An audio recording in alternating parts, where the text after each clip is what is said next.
want to tell you about a new sponsor to the 5 Reasons podcast family, and that is Soccer Zone Indoor. It is a collection of pitches in the Miramar area. They are on the intersection of Miramar and Flamingo. They have pickup games. They've got training and classes to learn how to play soccer and party areas as well. Tons of great amenities there at Soccer Zone Indoor. Wall-to-wall air conditioning, so you're not going to get sweaty. It's not going to be way too hot there. 3 separate pitches to go and play with the highest quality turf, a conference room, a teaching room, 3 different party areas, flat screen TVs with soccer on it all day. They're going to be a great spot to check out for the World Cup, a great spot to check out if you want to play some pickup soccer. They've got some local clubs going through as well. I know Ethan has got his daughter in classes there as well, so it's a great place to practice soccer. It is centrally located, again, on the corner of Miramar and Flamingo. You can get there from just about anywhere in South Florida. So it's a really cool area. If you want to check out Soccer Zone Indoor, they're also online at soccerzoneindoor.com and at Soccer Zone Indoor on Facebook, Instagram, Snapchat, and Twitter as well. Plenty of social there. Soccer Zone Indoor, the place to go and play pickup soccer and enjoy the game of soccer in a variety of fashions, including having kids' parties as well. So check it out, soccerzoneindoor.com.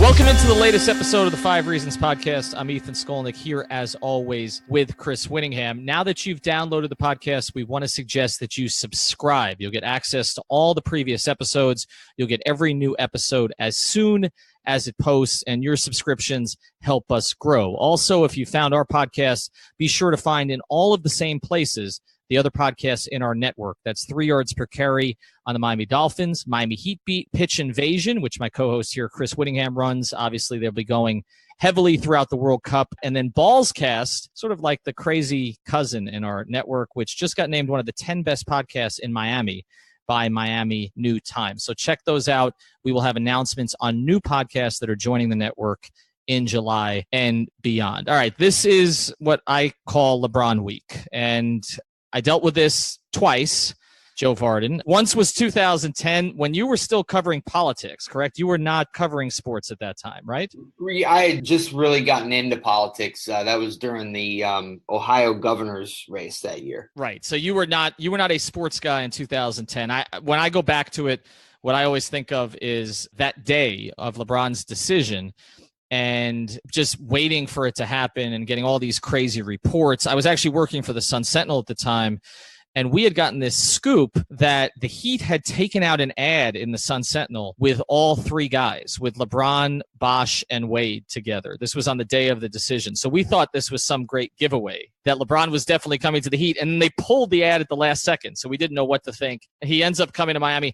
Just before we move on to 2014 and what's going to happen here in 2018, you were, I'm assuming, you grew up in Ohio, right, Joe? Yeah. How did you experience 2010 as someone who was not covering the Cavaliers at that time, but someone who was just observing and then obviously, had followed the Cavaliers for all those years? Oh, yeah. I'll never forget laying on my couch in Toledo, Ohio with my son who was a month old, and he was kind of laying on my chest and we were watching it. And just somehow, as soon as LeBron said he was taking his talents to South Beach, this baby boy, he threw up his hands as though he was in disbelief. Yeah, it's pretty cool that way. But, I had the same probably run of emotions as most of the people here. I didn't burn anything. Brian Windhorst, who's, is a friend of yours, is a close friend of mine. So I was kind of living it through him. He was covering it for the Cleveland Plain Dealer, actually, in the job that I have now. So I lived it that way too. And it probably took me, it probably took me a couple years to really kind of get past just the same takes about, well, he has the right to do what he wants, but the way he did it, that kind of thing. And, now having spent all this time with him and really kind of seeing it from a different perspective, I view it totally differently. I feel like he can do absolutely whatever he wants and is beholden to no one. But I also understand that, from a fan's perspective, how it might take a while to get there. So your son did not burn his onesie at that?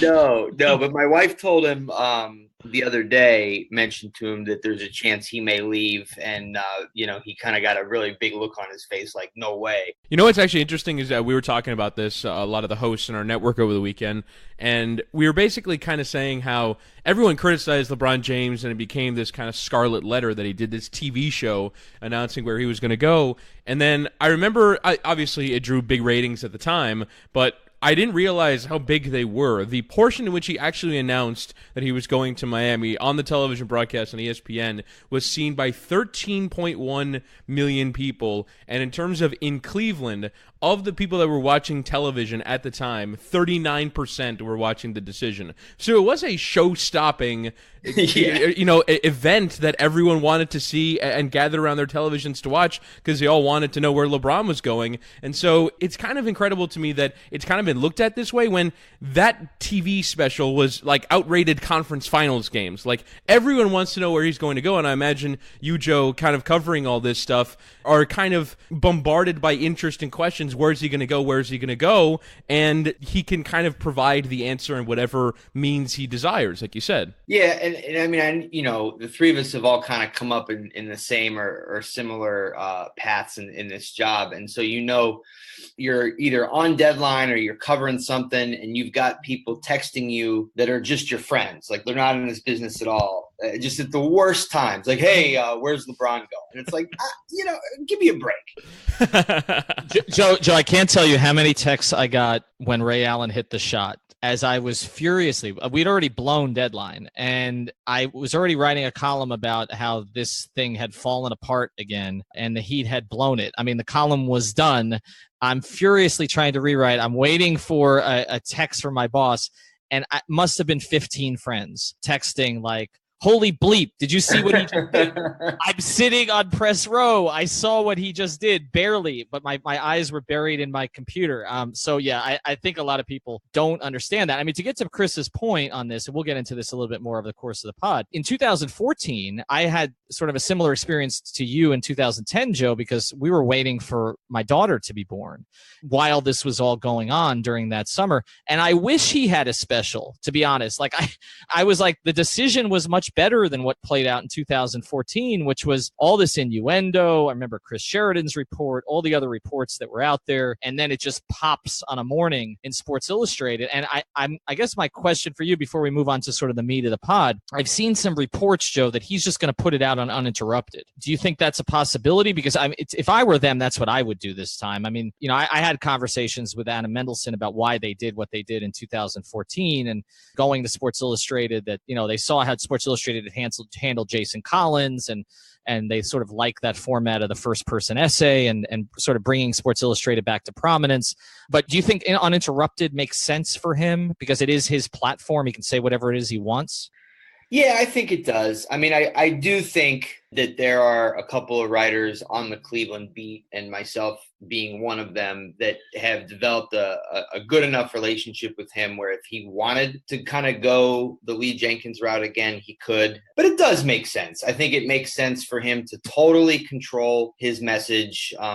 They release it totally when they want to. And if there's ever been anything that Uninterrupted was built for, this would be it. So yeah, that does make sense to do it that way. All right, let's get to the heart of the pod here. We're going to do this in 5 parts as we typically do. And let's start with Cleveland, Joe, because I think there's sort of a sense around the country that this is a foregone conclusion, that he's leaving. And, you can point to a lot of different things here, which is the roster has hemorrhaged around him. I think probably even worse than it did in Miami, although it was not great that last year with the Heat because they hadn't developed any players either. But the other problem here that he didn't really have in Miami is that the cap is a mess in Cleveland too. And I just have the J.R. Smith contract's a bad contract. The Tristan Thompson contract is a bad contract. They've got another year of George Hill. They've got 2 years of Jordan Clarkson they took off of the Lakers' hands. And so I pose this to you, Joe. What, if anything, can the Cavs do to convince him to stay? Is there anything the organization can do, or is the only chance his family saying we really don't want to leave again?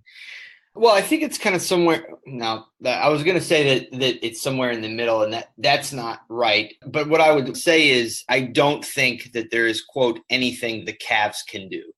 going back to April, I talked to LeBron about this, and he started saying then that this time more than any is more of a family decision than basketball. As the finals wound down, he was starting to double down again on wanting to win and being in championship mode.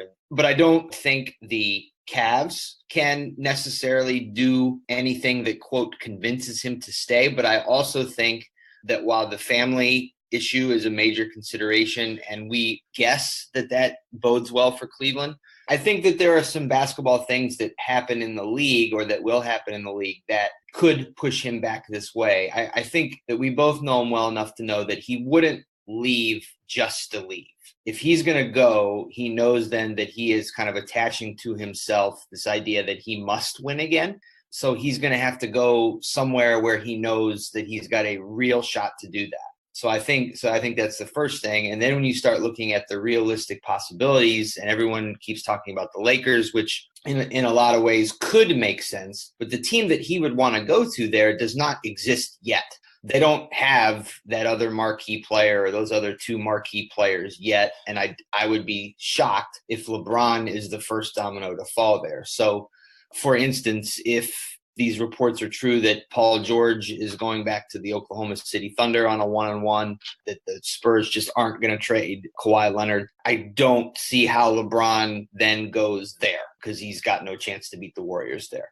And then, you look at Houston, and, for the Rockets to take him on, they've got to kind of renounce and or trade some major pieces that helped them get as far as they did. And then you go to Philly, and it's the same thing. I know we're going to talk about shooting around LeBron in a minute, but the two guys that Philly would not be able to bring back in a LeBron situation are JJ Redick and Bellinelli, and those are the two shooters that you would want. So that's what I mean when I just say the Cavs can't do anything, but there are some pieces that are going to fall in the league one way or the other that could push him back to Cleveland. And this is the thing that we've been talking about for a long time here on the pod, is that there isn't really a perfect situation out there for him from I guess, what would be kind of the major qualifications, right? Lifestyle, ability to beat the Warriors, desirable market, legacy, all that. For me, those first two are kind of the most important. Is there a place where, maybe it's a bigger city or a bigger market, and can he get any closer to beating the Warriors with his new destination? And I guess maybe kind of the forming of a potential super team as well. But there doesn't appear to be a perfect situation. Now, Brian Windhorst of ESPN has reported that he doesn't or not reported, but said that he doesn't think that LeBron will be opting in and creating the ability for a trade. So in terms of teams with cap space, it's really only Philly, Cleveland, and the Lakers that can really make reasonable pitches. So like you've been saying, Joe, the big discussion point is how do all these things end up being merged, and what in the end is the final tiebreaker for where LeBron decides to end up going? Yeah, I think that the tiebreaker is it would have to make sense for him to leave.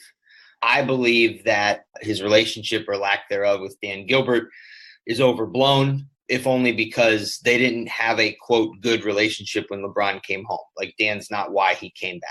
So it's just got to make sense for him to go. He knows that there is no downside to most of the things that he cares about, whether it's family or legacy or business, those three things. There's no downside to him staying home. His legacy remains totally unblemished, with no question about all that he's done or accomplished if he stays here, because he didn't, quote, go and try to chase a ring and fail. His wife, Savannah, all her family lives here. Nike's happy. And then when he retires, he can go and move to LA or whatever. So it's got to make sense. LA makes sense because, like, his business empire is kind of running out of there. He's got homes there.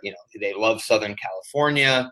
And then there is the potential to build that super team we were all talking about. LA makes sense, but LA doesn't make sense if LeBron's the only guy going, because then that team is not good enough to beat the Warriors or the Rockets, not even close. So it's got to make sense for him to leave. And I don't necessarily see it yet, but I'm not like standing here saying, oh, he's coming back to Cleveland because it's, it's kind of like Cleveland versus the field, and you wouldn't be crazy if you still picked the field. So let's look at what they did here a little bit during the season. The trades that Kobe Altman made, and I feel like Kobe's been put in a near impossible position. I mean, first, he was not the guy who constructed the original team. Gilbert decides he doesn't want to pay Griffin. Kobe's kind of the next guy in line. I know Kobe a little personally, so I'm a little biased here. I was impressed by Kobe when I was around Kobe, but I just think it's been a really tough thing for him to do, because the first time around, he sort of is put in a position to trade Kyrie Irving when it was clear LeBron really didn't want him to trade Kyrie Irving, but Kyrie didn't want to be there anymore. And then he gets sent a player in Isaiah Thomas who's not healthy. I guess he could have asked for more at the time. They didn't. They end up not getting even close. I mean, usually for superstars, you don't get like 50 cents to the dollar. Like, they didn't even get 30 cents to the dollar on that trade, in my opinion. And then he's stuck this year where he's kind of caught in between because LeBron won't commit. So you don't know whether to trade what ended up becoming the number 8 pick in the draft. You're trying to build a team to compete in the playoffs. He got younger, which I thought was a good move. But as Chris and I have talked about on the pod, the problem with younger guys is you don't know how they're going to compete when it really matters. And all of those guys, except George Hill at times, pretty much, well, I guess Nance was okay. But the other two guys, Clarkson and Hood, flopped in those situations. Right. So I guess here's my question. If Kobe doesn't do anything at the trade deadline, if he just lets it play out, maybe Jay Crowder plays as well for them as he did in Utah when he went there. Maybe Dwayne plays as well in Cleveland as he did when he came to Miami. Even Isaiah had a few moments, and even Derrick Rose had some moments in the playoffs too for Minnesota. Would they be in any better position right now if they hadn't made the trades at the deadline? No, I really don't think so. And I even had thrown it out there in the days leading up to the trade that as things were trending at that particular time, the Cavs might not make the playoffs. And Ty looked at me like I was crazy. And I still wrote it. They were 6-13. They had suffered all these humiliating, awful blowouts, mostly at the hands of good teams, but not all. And then actually the night that I did that, Orlando beat them by 18, which tells you all you need to know about what was going on. And I'm not sure that they would have been able to rally and make it. Now, maybe LeBron would have rescued them. I suppose they could have fired Ty, which may have solved some of the issues that were going on in that locker room between players and coaches, and maybe they could have gotten it together. Isaiah Thomas's hip would have failed him as it did in LA, and they would have been left without a point guard, period. There would have been no George Hill or Jordan Clarkson, and you'd have had Jose Calderon there. And I guess Derrick Rose, who, started to play a little bit better. But no, I thought that they had to make the trades. They had to do something. And at the time, everybody was relatively pleased, including LeBron, with who they got. And then, as you mentioned, all of those guys really didn't quite live up to what you wanted them to be in the playoffs, including George Hill. I would argue that Nance had the best playoffs of any of them. Well, see, the thing to me that makes the least sense about the trades is that I'd say right now the chief rival of where LeBron could end up going for me is the Lakers. And the fact that you kind of hasten the departure by taking the Jordan Clarkson contract off their hands, which to me, it was more a contract than a player because of how grossly overvalued he was at his salary, then giving them a first-round pick as well to do it. And I understand that you wanted to get Isaiah off and you wanted to get off some more money. So, again, these things make sense in the moment. To me, even the Kyrie Irving trade, I think there's been some revisionist history about that trade. I thought most people in the moment felt like it was a decent haul to get back for a player that you felt was going to leave anyway. So I do kind of understand those in the moment, but the long-term planning in it, to me, it is hasten LeBron's departure. And if that's kind of the specter through which you view your organization, basically for the last decade and a half, it's do we have LeBron or do we not? Then you kind of have to think bigger than the individual moment. And so while these things kind of made sense in a vacuum, and I agree with you, I think they made the Hood Clarkson trades and the George Hill trades to survive the regular season because it was such a catastrophe.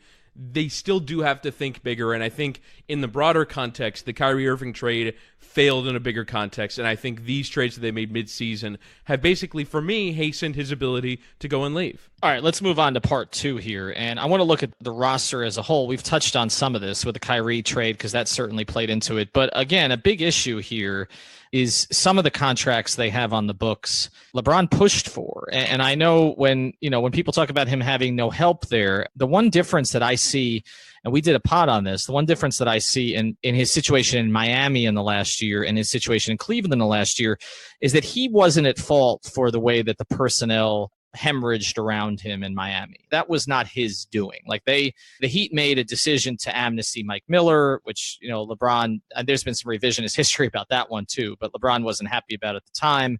They basically didn't add any young talent at all, except Norris Cole after the first year. And then they tried to salvage Michael Beasley, Tony Douglas, and Greg Oden in the last year. And I mean, LeBron was okay with Oden.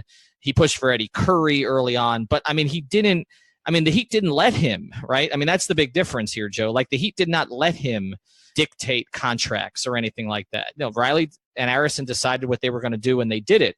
In Cleveland, the Cavs have let him repeatedly. Two of the worst contracts they have on the books are clutch guys like Tristan Thompson and J.R. Smith. So when I ask, who's at fault for the way that the roster looks now, and I know it's hard to separate Kyrie from this because obviously if they had a real second star, and I don't think that's what Kevin Love is, this might be different. But, how much blame does LeBron deserve for sort of the fact that he does not have enough help right now? Well, the fatal irrevocable blow is Kyrie. He's such a unique talent, and what he did while he was here and LeBron was here, I don't know that you could find another player, bring him to Cleveland and have that be matched. And so you lost that, and I don't know how you recover from it. When you look at the Tristan deals and you look at the JR deals, JR Smith got paid after he scored 12 points in Game 7, including 8 in the third quarter when the Warriors were trying to run away with it,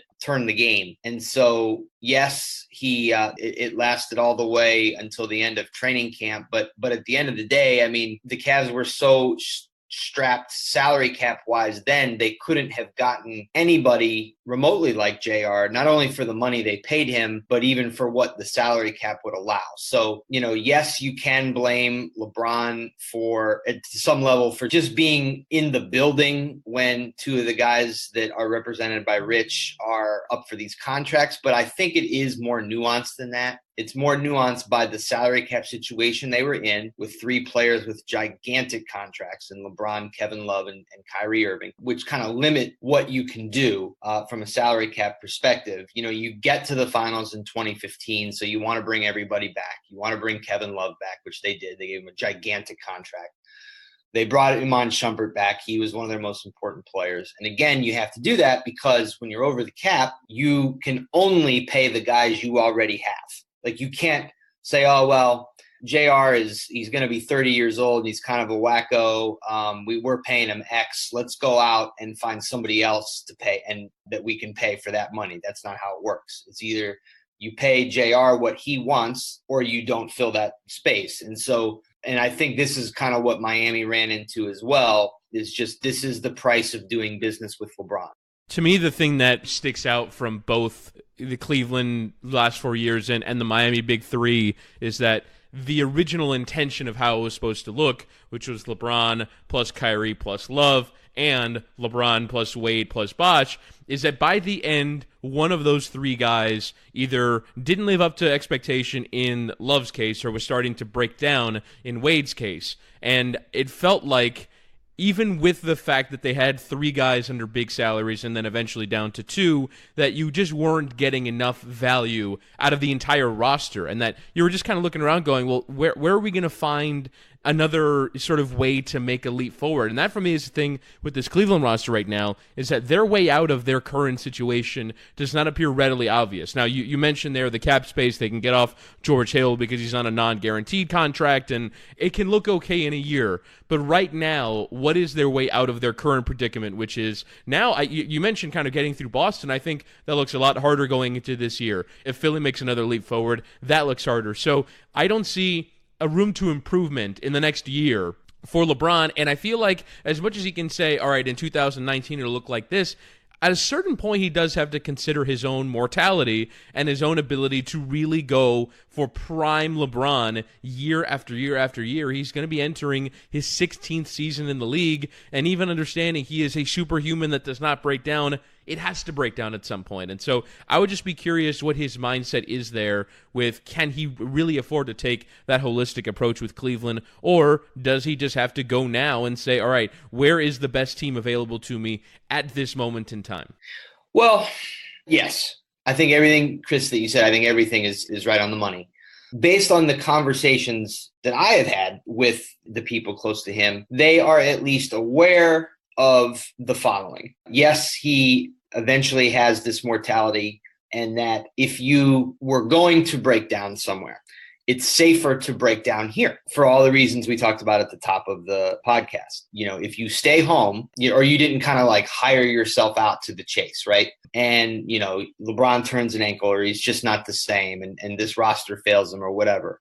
He's not criticized, or he's not looked at for having set out to do something and failing. Whereas if he goes to LA and they don't have the pieces, you know, the depth to handle Houston or the Warriors, well, now like the end of LeBron's career is a discussion on, you know, leaving Cleveland again to try to chase these rings and not getting there. But to your point about, quote, fixing things this year, I mean, from a salary cap perspective, there is no relief. They really cannot get out from under being over the salary cap this year, and nor really should they. I mean, that would devastate the team, you know, assuming that LeBron is here. Now, they're making the case right now that they would maintain most of their current roster, even if LeBron leaves, that they would try to make the playoffs and try to develop these players.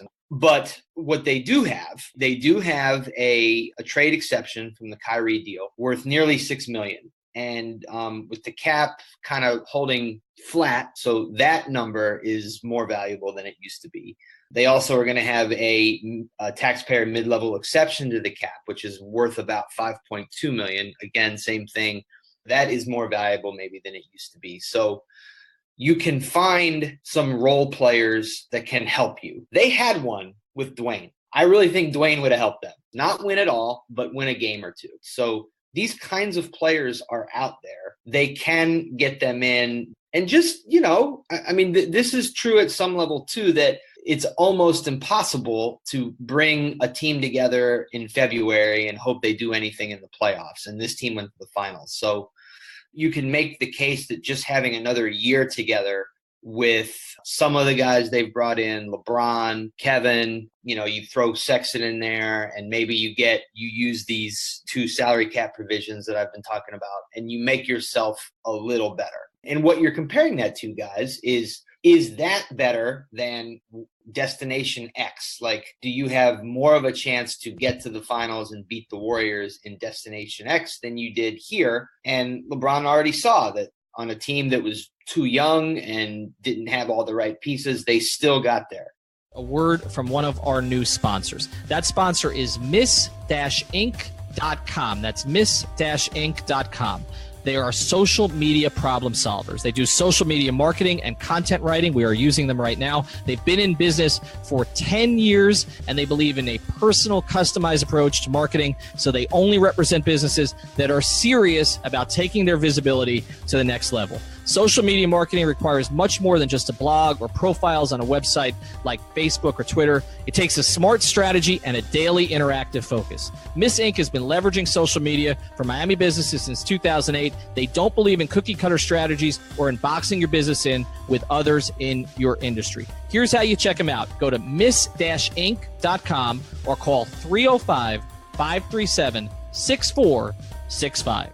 All right, let's get to the next part here with Joe. Now, let's assume he leaves, all right? And again, I think I think there's more of a chance of him staying because of some of the league factors you're talking about than I think most people are sort of giving it credit for. But let's say that he leaves. He's delivered a championship. He got to the finals 4 straight years.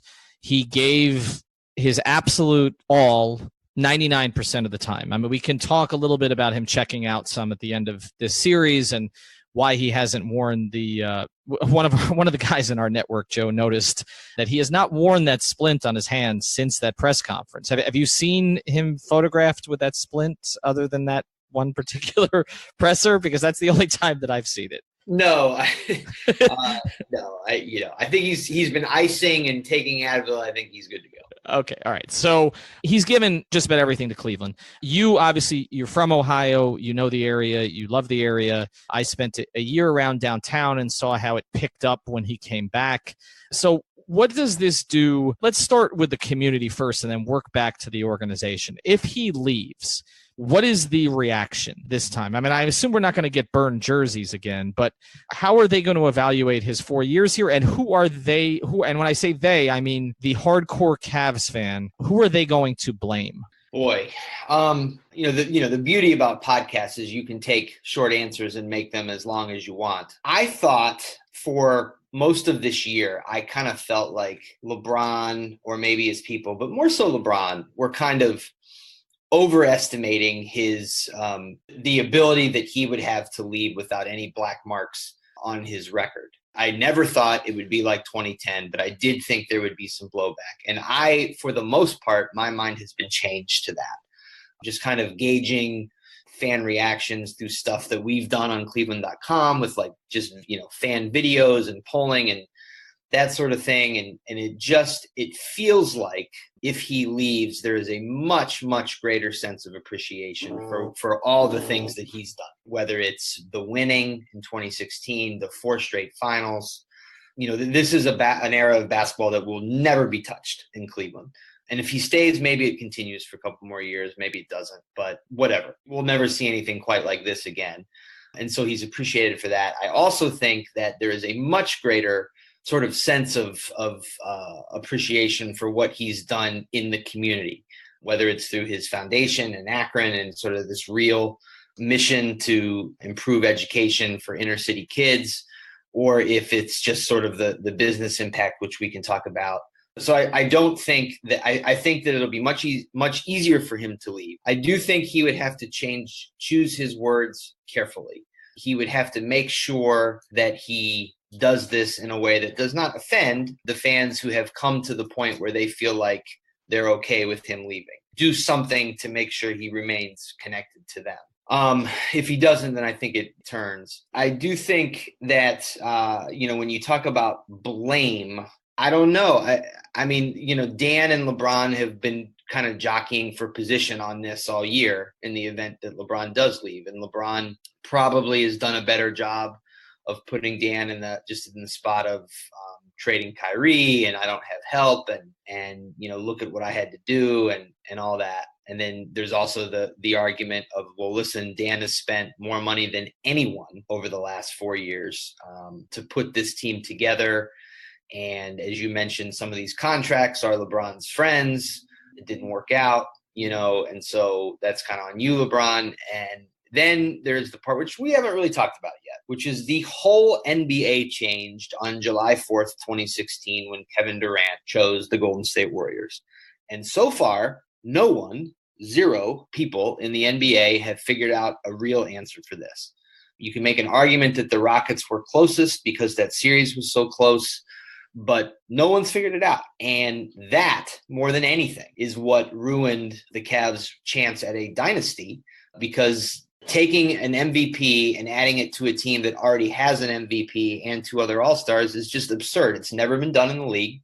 And I don't know that there is the salary cap space out there to really compete with that. So I don't know that the blame game is the right game to play here. I mean, this was a circumstance beyond anybody's control. All right, so let's move on to the next part of this, Joe, which is under the assumption that he's leaving. What are the best fits for him? And you've touched on this a little bit.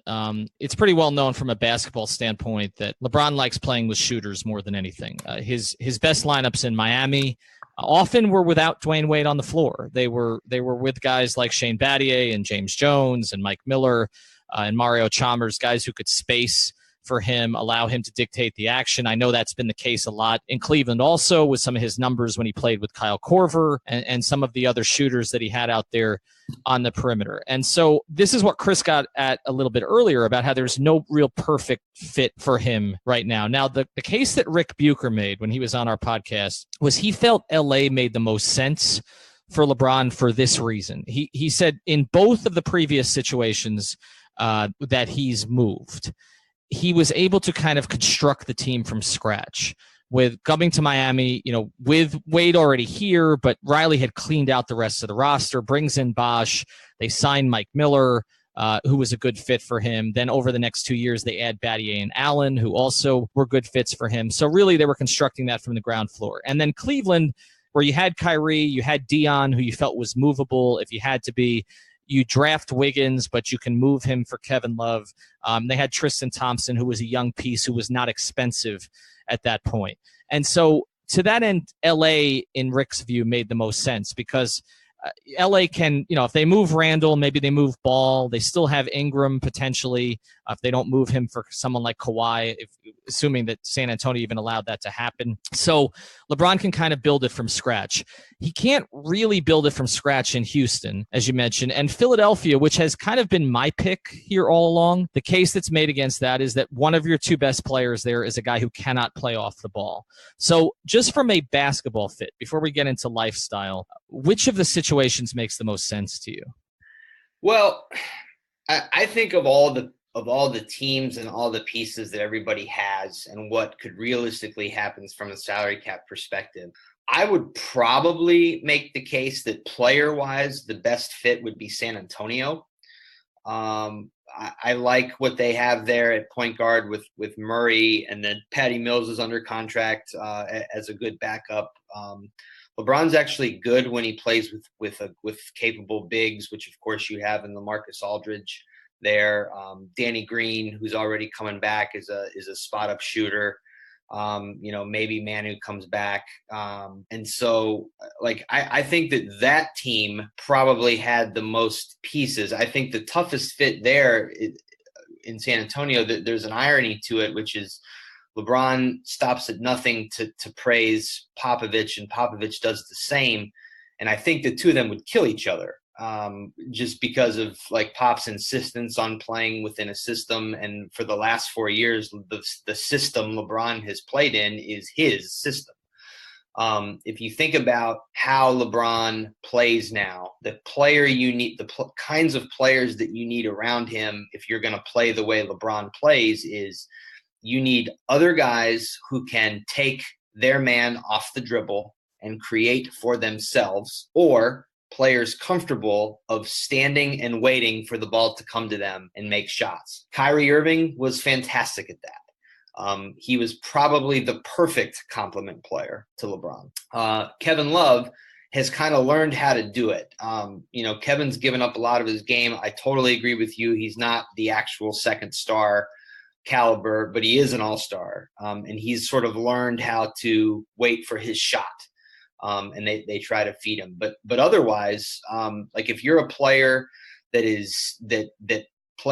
feeds off of ball movement, if you're a player who feeds off of running off screens and doing those kinds of things to get open, that's not how LeBron has played. And so, I guess, I think we all kind of agree that if LeBron could get to the Lakers without the Lakers giving up too much of what they have and adding a second star, that is something to consider. I just don't know if that's possible, but, we've seen it now time and again, at least this past year, where the Cavs have put guys with LeBron who are coming from systems and are coming from places where you kind of have to move without the ball, and the ball moves a bunch. And that's not how it works around him. It's almost, LeBron creates and there's one pass, or, LeBron's going to take a play off in the corner, and that's where you need somebody else to break it down. And that's why Kyrie was so good. Hey, this is Gary and Thorne, host of the Fantasy on 5 podcast, part of the 5 Reasons Sports Network, letting you know that your fantasy football needs are covered this season. My co-host David Ganos and I will be leading you hand in hand through your draft and right up to Championship Sunday, offering our insight into the world of fantasy football. We'll also be inviting some of our friends from Sports Illustrated, Yahoo, and DraftKings. Look for us Tuesdays and Thursdays starting in July, wherever you currently listen to your favorite 5 Reasons Network podcasts.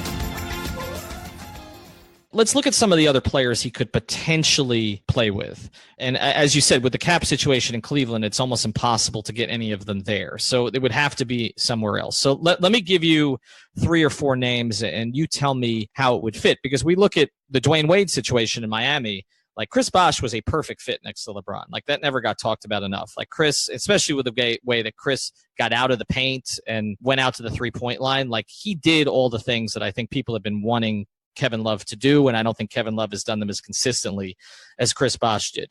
But Dwayne was not a perfect fit with LeBron, and not at the beginning and not at the end. Like, if you look at their numbers together in that last year in Miami, Eric Spoelstra told me if he was going strictly by analytics, he would have separated them all the time in that 4th year in Miami. And Dwayne's body had broken down, and that played into it. But it was never really a perfect fit, even though we see the beautiful highlights between them. So let me give you some names. You tell me how they would fit together. LeBron and Paul George.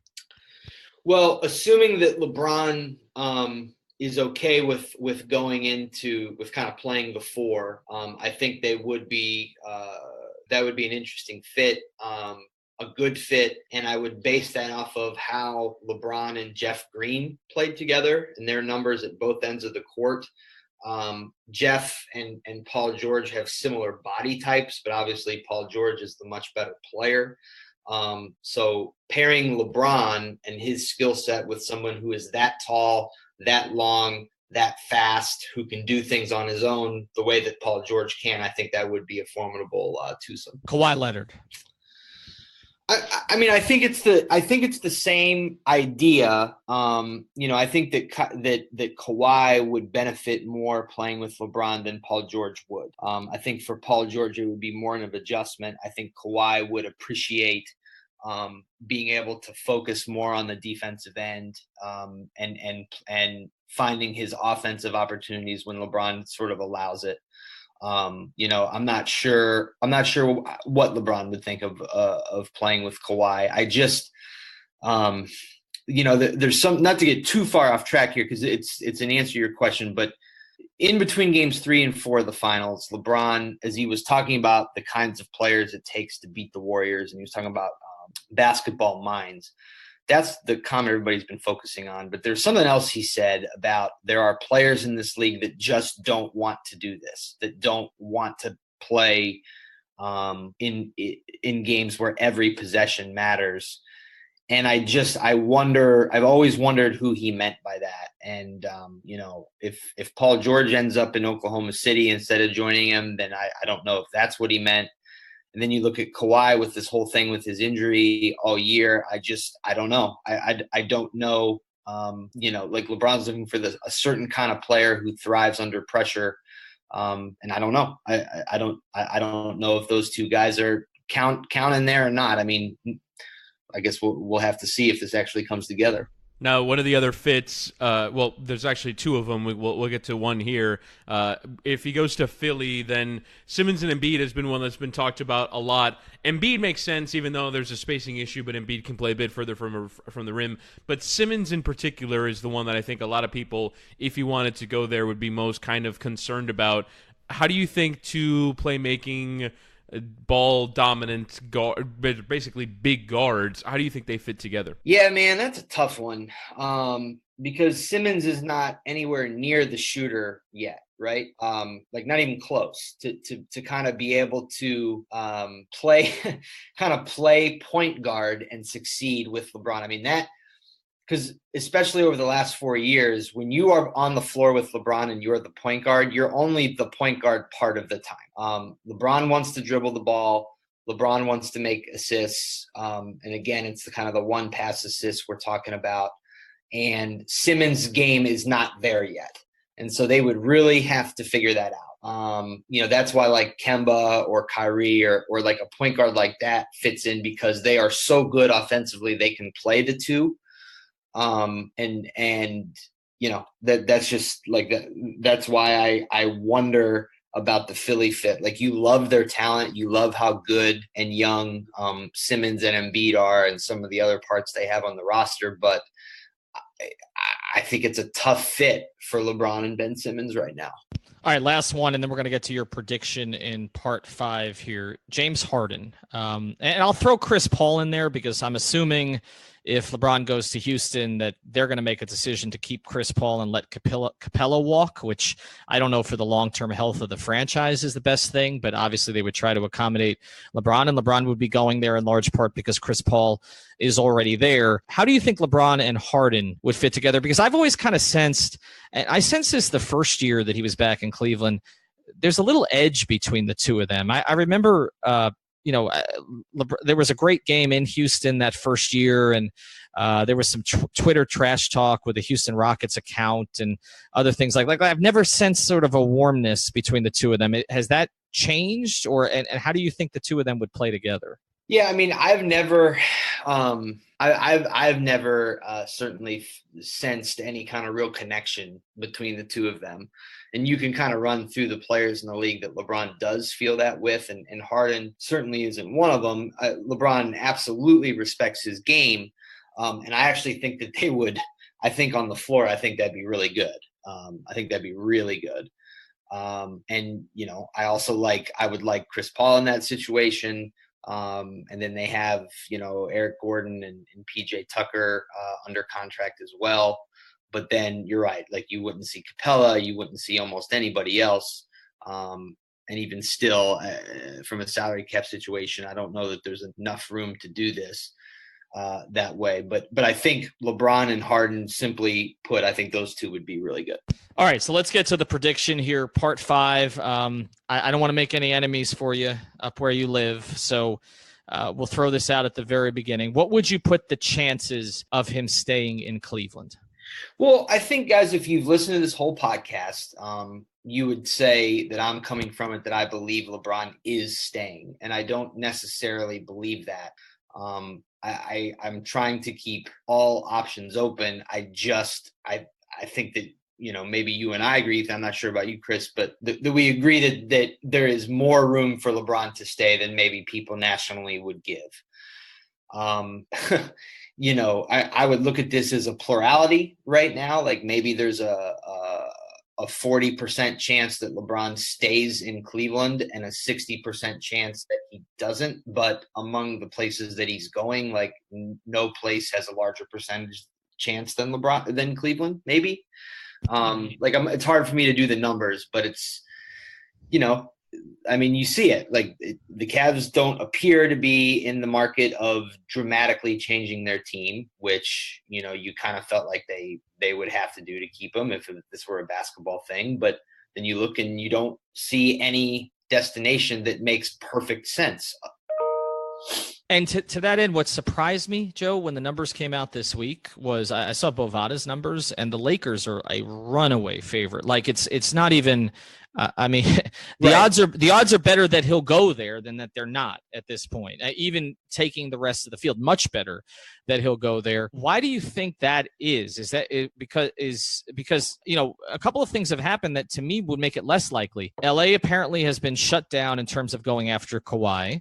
Paul George, as you've mentioned, seems to be leaning towards Oklahoma City. So you assumed if LeBron was going to go to LA, he was going to have to get one of those two guys. I don't know that just getting, say, DeMarcus Cousins coming off an Achilles injury is enough to make that situation attractive to him. Is there something that's happened behind the scenes? Because this enrolling his kids thing, like Gary Payton came up with, as you know, Joe, LeBron can enroll his kids and unenroll his kids at any point. Like he's not, as I've said on the pod, he's not going to get charged a registration fee. Like and if it is, it's $250. I mean, he's not, I don't think that's the thing that's going to affect him.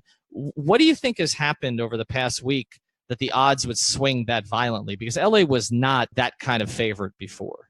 Yeah, I mean, that just makes me wonder if it's one of those things where they, the people setting these odds are privy to information that the rest of us just aren't yet. Like, I'm throwing out a hypothetical here.